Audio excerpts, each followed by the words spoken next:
दोस्तों, आखिर कत्ल क्यों होते हैं और खून खराबा क्यों होता है? इसका मुख्य कारण और मेन कारण आज मैं आपको समझाऊंगा। इसके पीछे सबसे ज़्यादा हाथ पुलिस का ही होता है, जो खून खराबा होता है और जनाब कत्ल होते हैं। फिलहाल आपको बता दें कि साल 2023 में हम पे एक फर्जी मुकदमा लिखा गया था हफ्ता वसूली का। जो मुकदमा लिखाया था आशू सलमान ने। आखिर इन्होंने क्यों लिखाया था ये फर्जी मुकदमा? दोस्तों, आशू सलमान की एक बहन है शीबा। शीबा की हमने लव स्टोरी वायरल करी थी। नई बस्ती के शमीम खां के लड़के सलमान के साथ वह आपत्तिजनक हालत में पकड़ी गई थी लालबाग वाले घर में। और जनाब, ये पकड़ी गई थी दिन के तकरीबन 2:30-3 बजे। फिलहाल सलाउद्दीन, जो शीबा का पिता है साइकिलों वाला, उसने सलमान को मारा तोड़ा था और पुलिस को दे दिया था और कहा था कि घर में लूटने घुस गया और हफ्ता वसूली का उस पर झूठा मुकदमा लिखाया था। फिलहाल दोस्तों, होता यह है कि पुलिस रिश्वत लेती है और सलमान पे फर्जी झूठा मुकदमा हफ्ता वसूली का और लूट का लिख लेती है।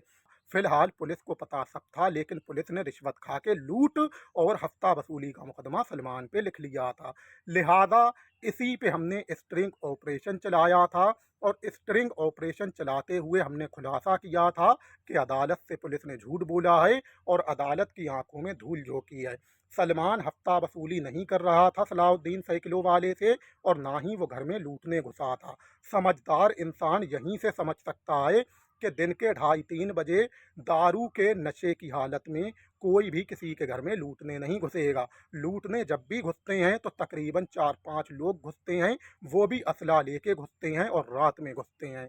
दिन के तकरीबन 2:30-3 बजे एक आदमी, वो भी दारू के नशे की हालत में, लूटने कभी नहीं घुसेगा। फिलहाल पुलिस ने जो है रिश्वत खा के सलमान पे झूठा मुकदमा लिख दिया था हफ्ता वसूली का और लूट का। लेकिन हकीकत और सच्चाई ये है कि सलमान सलाउद्दीन साइकिलों वाले की लड़की के साथ आपत्तिजनक हालत में ललबाग वाले घर में पकड़ा गया।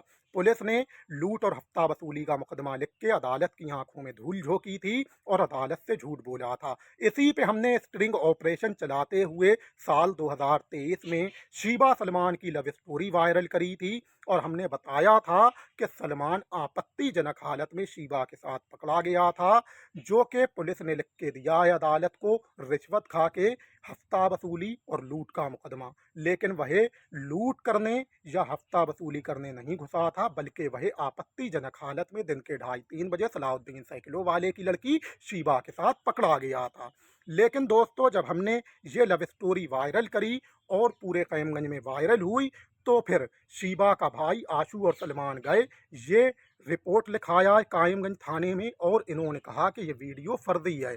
लिहाजा होता यह है कि हमने इसके बाद तुरंत ही एक और वीडियो वायरल करा और हमने कहा कि हम पे भी हफ्ता वसूली का मुकदमा लिखाया गया है और वीडियो फर्जी बताया गया है। लिहाजा हमने जोगी जी और एसपी जी से जांच की मांग करी, तो आशू सलमान पुलिस के माध्यम से हमसे मिले और हमसे समझौता कर लिया और मुकदमा वापस ले लिया। उसके बाद आशू जो है हमारा फ़ोन ले जाया करता था चार्ज करने के बहाने और कहता था लाओ चार्ज कर ला दे, और चार्ज करके ला के देता भी था। लेकिन दोस्तों, ये हमारे मोबाइल से अपने मोबाइल पे धमकी भरे मैसेज करता था और जनाब हमारे में से डिलीट कर देता था, अपने में सेव कर लेता था और मोबाइल चार्ज करके ला के हमें दे देता था। इसने साल 2024 में फिर से हम पे हफ्ता वसूली का मुकदमा लिखाया और डराने धमकाने का मुकदमा लिखाया। जो मैसेज खुद करता था धमकी भरे, वही मैसेज दिखाए। फिलहाल इंस्पेक्टर राजेश कुमार ने हमें बुलाया थाने में साल 2024 में। लिहाजा हम गए नहीं। हमने जब भी शीबा सलमान की लव स्टोरी वायरल करी थी, क्योंकि सच्ची घटना पे आधारित थी और जनाब वो कहानी आज भी सच्ची घटना पे आधारित है, उसे हम फिर वायरल कर सकते हैं और करेंगे। लिहाजा आपको बता दें कि जब इंस्पेक्टर राजेश कुमार ने साल 2024 में दोबारा जब हफ्ता वसूली का मुकदमा इन्होंने लिखाया और वीडियो फर्जी लिखाया, तो इंस्पेक्टर राजेश कुमार ने जब हमसे पूछा, तो हमने कहा कि ये वीडियो बिल्कुल सच्ची घटना पे आधारित है। तो इंस्पेक्टर राजेश कुमार ने कहा कोई सबूत है? हमने 5 सबूत दिए इंस्पेक्टर राजेश कुमार भड़ुए को। और जनाब इस भड़ुए ने जब जांच करी इंस्पेक्टर राजेश कुमार ने, तो कहानी 100% नहीं 1000% बिल्कुल सच्ची पाई गई। और कई ऐसे गवाह इंस्पेक्टर राजेश कुमार को जांच में मिले जिन्होंने कहा कि हाँ, सलमान पकड़ा गया था आपत्तिजनक हालत में सलाउद्दीन साइकिलों वाले की लड़की शीबा के साथ उसी के घर में और इसने हफ्ता वसूली लिखा लिखाई थी उस पे लूट लिखाई थी, लेकिन सच्चाई यही है जो वीडियो कह रही है। फिलहाल इसके बाद इंस्पेक्टर राजेश कुमार ने पहले तो डांट लगाई थी किसे आशू सलमान को कि कहानी बिल्कुल सच है, आपको विरोध करने का कोई अधिकार नहीं है। लेकिन फिर बाद में इंस्पेक्टर राजेश कुमार रिश्वत खा गया और भड़ुए ने हमारे दिए गए 5 सबूत भी मिटाए और जनाब फर्जी वीडियो लिखा अदालत को दिया और फिर फर्जी मुकदमा भी हफ्ता वसूली का हम पे लिख के दिया और अदालत से फिर से झूठ बोला, अदालत की आंखों में धूल झोंकी। फिलहाल हम जमानत होकर जब वापस आए तो दोस्तों 21 अप्रैल 2025 को कंपिल में आशू सलमान ने हमारे साथ मारतोड़ करी, जिसकी हमने शिकायत कंपिल थाने में की। तो कंपिल थाने की पुलिस ने दोस्तों रिश्वत खा ली और कोई कार्रवाई नहीं की। उसके बाद हमने शिकायत की कायमगंज के थाने में, तो कायमगंज के थाने में पहले से ही इंस्पेक्टर राजेश कुमार जैसा भड़ुआ और रिश्वतखोर बैठा हुआ था, जिसने दोबारा फिर से रिश्वत खाई और साल 2024 में भी उल्टा 151 में हमी को जेल भेज दिया। जबकि इसे मालूम था कि गुलजार के साथ मारतोड़ हुई है, गुलजार के साथ अपराध हुआ है, गुलजार का मोबाइल छीना गया है और गुलजार का यूट्यूब चैनल भी डिलीट किया गया है। हमने सब कुछ बताया, लेकिन फिर भी इंस्पेक्टर राजेश कुमार कुत्ते ने हमारे साथ मारतोड़ की रिश्वत खा के और जनाब हमें 151 में जेल भेज दिया। उसके बाद जब हम जेल से वापस आए 2 दिन के बाद, तो दोस्तों हमने एसपी जी और मुख्यमंत्री जी से शिकायत की याचिका लिख के। जब मुख्यमंत्री जी के यहाँ से जांच पड़ताल आई तो कंपिल थाने की पुलिस ने बुलाया हमें। इंस्पेक्टर विश्वनाथ कर्मा ने कंपिल थाने के हमारे फोटो खींचे बैठाल के पूछताछ के दौरान और दरोगा नीलू ने भी अपने साथ फोटो खिंचाया।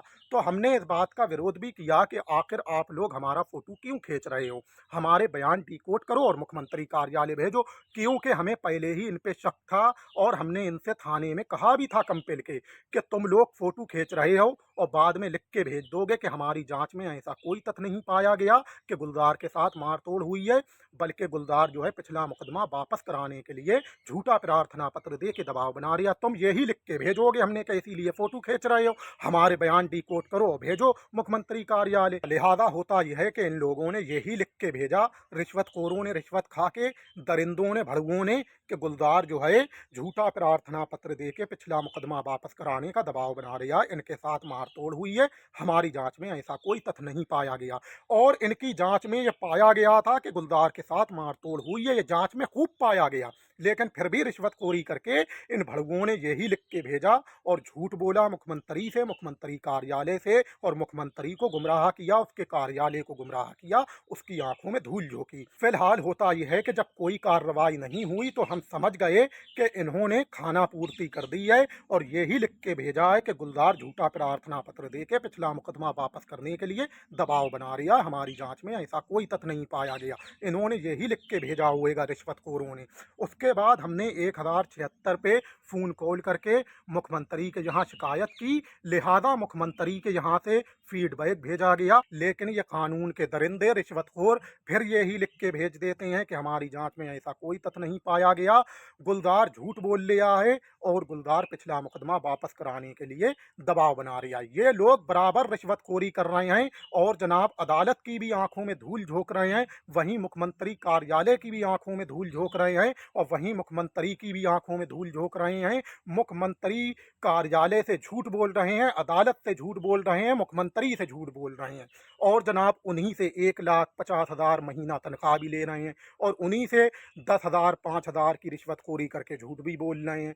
फिलहाल दोस्तों होता यह है कि जनाब 3 महीने हो गए हैं और इन 3 महीने में 1076 पे हम कम से कम 50 बार फ़ोन कॉल कर चुके हैं और 2-3 बार फीडबैक आ चुकी है। कानून के दरिंदे हैं और रिश्वतखोर हैं, वो बार बार लिख के भेज देते हैं कि गुलजार जो है झूठ बोल लिया है और पिछला मुकदमा वापस कराने के लिए दबाव बना रहा है।